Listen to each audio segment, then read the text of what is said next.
نبی کریم علیہ الصلاۃ والسلام کی والدہ ماجدہ سیدہ طیبہ طاہرہ حضرت آمنہ رضی اللہ تعالی عنہا فرماتی ہیں، جب میرے لال میرے لخت جگر محمد صلی اللہ علیہ وآلہ وسلم میرے شکم میں جلوہ گر ہوئے تو میں نے آپ صلی اللہ تعالی علیہ وسلم کے کئی معجزات دیکھے۔ حضرت آمنہ طیبہ طاہرہ رضی اللہ تعالی عنہا نے کیا معجزات دیکھے، ان میں ایک یہ بھی معجزہ تھا حضور علیہ الصلوۃ والسلام کا۔ سیدہ آمنہ فرماتی ہیں، میں گڑا لے کر پانی بھرنے کے لیے جب کنویں پہ جاتی تو باقی عورتیں بھی پانی بھر رہی ہوتی، لیکن چونکہ پانی کنویں کے نیچے ہوتا تو عورتیں یوں کرتی کہ ایک ڈول رسی کے ساتھ باندھ کر کنویں میں لٹکا دیتی، اور پھر وہ ڈول بھر جاتا تو اس کو کھینچ کر اوپر لاتی اور پھر اپنے گڑے بھرتی، اور پھر گڑا جب بھر جاتا تو پھر کوئی عورت دوسری عورت سے کہتی کہ یہ گڑا اٹھا کر میرے سر پہ رکھ دو، میری مدد کرو۔ حضرت آمنہ فرماتی ہیں، لیکن جب میری باری آتی تو میں ڈول کی طرف ہاتھ بڑھاتی، غیب سے ایک آواز آتی، اے آمنہ تکلیف کرنے کی ضرورت نہیں ہے، تو ہمارے حبیب صلی اللہ علیہ وسلم کی ماں ہے اور ہم نہیں چاہتے کہ تجھے کوئی تکلیف ہو،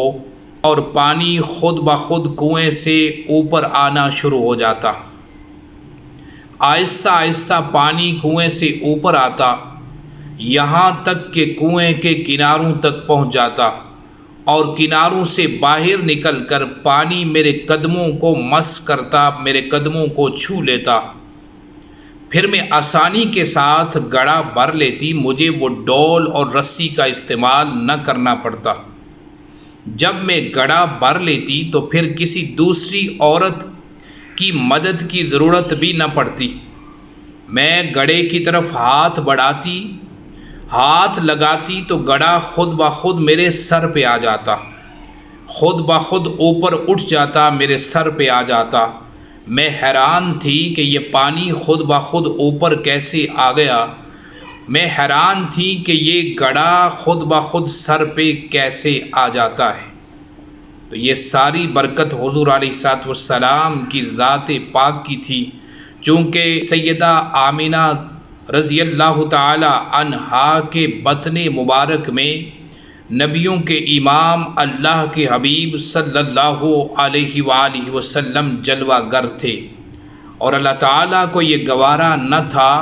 کہ میرے نبی کی ماں کوئی تکلیف اٹھائے، اس لیے پانی بھی خود بخود اوپر آ جاتا اور گڑا بھی خود بخود سر پہ آ جاتا۔ سیدہ آمنہ فرماتی ہیں، میں جس پتھر کے پاس سے گزرتی تو پتھر سے آواز آتی،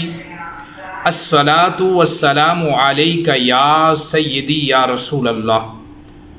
درخت کے پاس سے گزرتی تو درخت سے آواز آتی، الصلاۃ والسلام علیک یا رسول اللہ،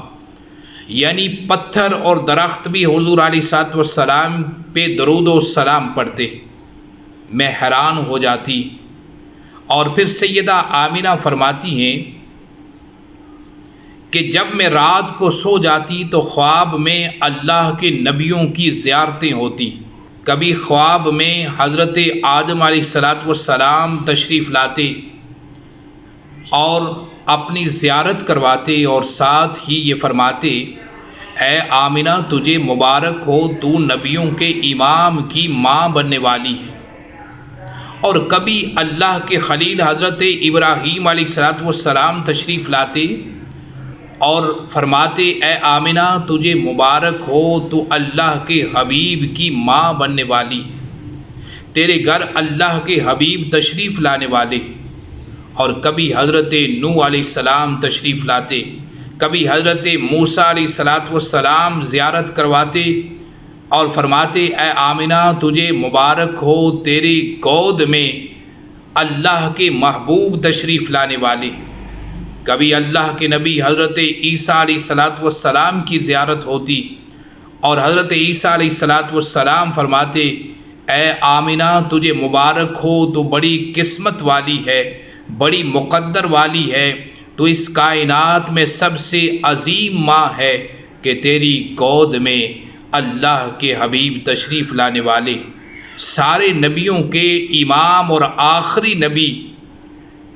تیری گود میں تشریف لانے والے، اللہ تعالیٰ نے تجھے اس عظیم نبی کی ماں ہونے کا شرف عطا فرمایا ہے، تجھے مبارک ہو۔ سیدہ آمنہ فرماتی ہیں یہ مبارک باد کا سلسلہ بھی چلتا رہا، اللہ کے نبیوں کی زیارتیں بھی ہوتی رہی، اور پھر یہ عجیب و غریب واقعات بھی رونما ہوتے رہے۔ بالآخر وہ دن قریب آ گیا جب حضور علیہ السلام کی ولادت باسعادت ہوئی، اور جس دن حضور علیہ السلام کی جلوہ گری ہوئی، سیدہ آمنہ فرماتی ہیں رضی اللہ تعالی عنہا کہ میرے پاس کوئی اور عورت موجود نہیں تھی جو مدد کرتی، 4 عورتیں میرے حجرے میں داخل ہو گئیں، لمبے قد تھے، خوبصورت اور حسین یہ عورتیں تھیں، میں دیکھ کر حیران ہو گئی، اس سے پہلے کبھی ان میں سے کسی عورت کو میں نے نہیں دیکھا تھا۔ تو میں نے پوچھا، سوال کیا کہ اے بیبیو یہ بتاؤ کہ تم کون ہو، کہاں سے تشریف لائی ہو، اس سے پہلے کبھی آپ کو نہیں دیکھا۔ تو ایک بیوی نے کہا، فرمایا اے آمنہ پریشان نہ ہو، ابھی تیرے گھر نبیوں کے امام تشریف لانے والے ہیں، اللہ کے حبیب کی ولادت ہونے والی ہے، اور اللہ تعالیٰ نے ہم کو پیارے حبیب صلی اللہ علیہ وسلم کی دائیاں بنا کر بھیجا ہے۔ میرا نام حوا ہے اور میں تمام انسانوں کی ماں اور حضرت آدم علیہ السلام کی بیوی ہوں۔ دوسری نے کہا، اے آمنہ پریشان نہ ہو، میں فرعون کی بیوی، نیک بیوی حضرت آسیہ ہوں۔ اور تیسری نے کہا، اے آمنہ میں حضرت ابراہیم علیہ السلام کی بیوی، حضرت اسماعیل علیہ السلام کی ماں حضرت ہاجرہ۔ اور چوتھی نے کہا، اے آمنہ میں حضرت عیسیٰ علیہ السلام کی ماں حضرت مریم ہوں۔ گویا کہ اللہ تعالیٰ نے کائنات میں سے چن چن کر دائیاں حضور علیہ السلام کے لیے منتخب کر کے بھیج دی۔ حضرت آمنہ رضی اللہ تعالی عنہا فرماتی ہیں جب میرے لال کا ظہور ہوا، جب نبیوں کے امام صلی اللہ تعالی علیہ وسلم جلوہ گر ہوئے، آپ کی ولادت ہوئی، تو ایک نور چمکا، ایسی روشنی پھیلی، ایسا نور چمکا کہ میں نے جو نگاہ اٹھائی ملک شام کی عمارتیں نظر آنے لگی۔ حضور علیہ السلام کی ولادت باسعادت کے وقت ایسا نور چمکا جس نور کی جھلک میں آپ کی والدہ ماجدہ سیدہ طیبہ طاہرہ حضرت آمنہ رضی اللہ تعالی عنہا نے مکے میں اپنے حجرہ مبارک میں بیٹھ کر ملک شام کی عمارتیں دیکھ لیں۔ اندازہ کیجیے راستے میں کتنے پردے حائل ہیں، راستے میں پہاڑ، صحرا اور طویل ترین سفر اور کئی پردے، لیکن اس نور کا کمال یہ تھا کہ حضور علیہ السلام کی والدہ فرماتی ہیں کہ میں نے اس نور کی جھلک میں ملک شام کا نظارہ کیا اور شام کے محلات میری نگاہوں کے سامنے تھے۔ یہ حضور علیہ السلام کی آمد کے وقت جو نور چمکا، یہ اس نور کا کمال تھا۔ اور نبی کریم علیہ السلام کی اپنی نگاہ کا عالم کیا ہوگا جب آپ کی والدہ ماجدہ کی نگاہ کا عالم یہ ہے، نظر کا عالم یہ ہے کہ مکے میں اپنے حجرے میں بیٹھ کر جب آپ کی نگاہ اٹھتی ہے تو ملک شام کی عمارتیں دیکھ لیتی ہے، تو خود حضور علیہ السلام کی اپنی نظر کی طاقت کا عالم کیا ہوگا۔ پھر وہ نگاہ مصطفیٰ جب اٹھتی ہوگی تو یقیناً اگر فرش سے اٹھتی ہے تو عرش تک پہنچتی ہے، اور اس نگاہ مصطفیٰ صلی اللہ علیہ وسلم کے آگے کوئی پردہ نہیں رہتا، کوئی پردہ حائل رہ نہیں سکتا۔ اللہ تعالیٰ نے یہ طاقت